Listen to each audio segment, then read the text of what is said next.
to be the bearer of bad news, or I don't want to be the person to feel like I'm a party pooper, or whatever the case is. However people think and however people feel, that's fine. But I love my nephews enough to know that that is not something healthy for them to be watching. That's not entertainment. That is not entertainment. These are things that are being soaked in by a young child. And so these things is being made to be cool. What if he feels like, he wants to go do, it ain't hurt him, so it's not gonna hurt me. And then he goes to try it and that shit fucking kills him.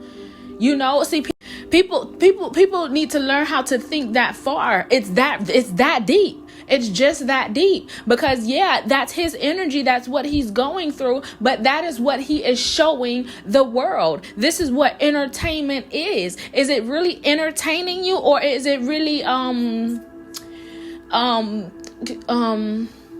what is the word I'm looking for? Is it really entertaining you, or is it really giving you shit? I cannot think of what I'm trying to say at the moment. Oh God.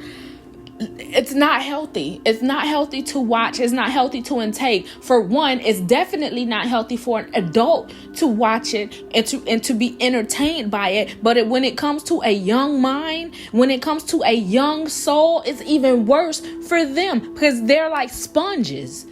Our minds are way more developed to understand that he may be having, and this is only a small bit, few of us who are aware enough to know that he is mentally fucking disturbed. Okay, yeah, but and then when you say that to certain people, they're like, it's nothing wrong with him. It's just his music. It's just his this. No, that is inside of him. This is what he is bringing from the inside of him to the outside of him. This is what he is expressing, what he is going through. This is his reality, and not to say that he might be mentally disturbed, but he may actually be in a dark place. And my heart goes out to him. I'm not like, I used to listen to his music right before I took a deep dive into my dark night of the soul. I had started listening to him, and let me tell you something. This is when I knew how fucking powerful I was, because the more I sung his songs and the more I lived that, I was bringing that, like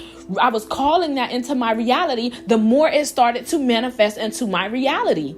Now that I'm sitting here talking about it and I'm thinking about it, months before I took my deep dive, I had just discovered who Rod Wave was. And I had just started listening to what song was that?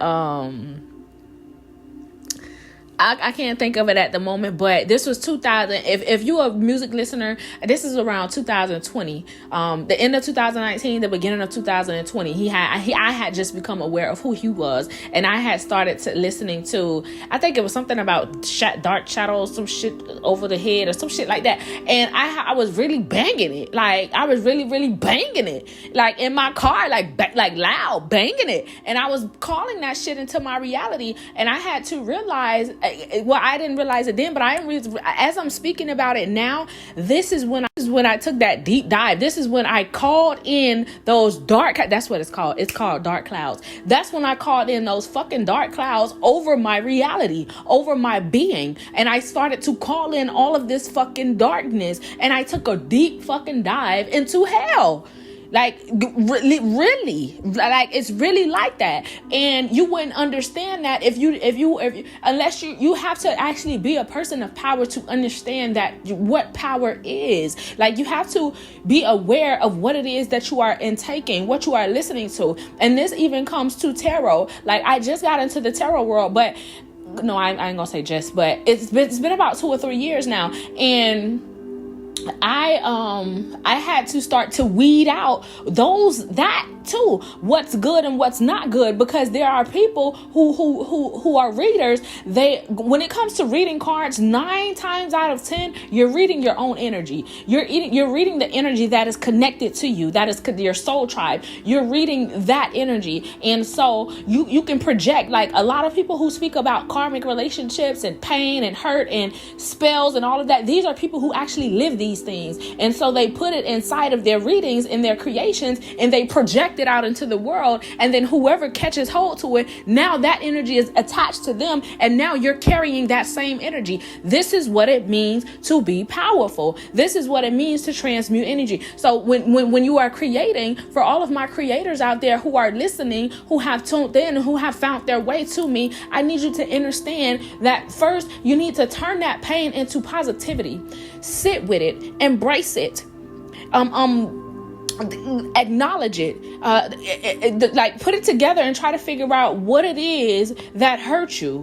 Why did it hurt you? Why did you let it hurt you? And then release it into the universe.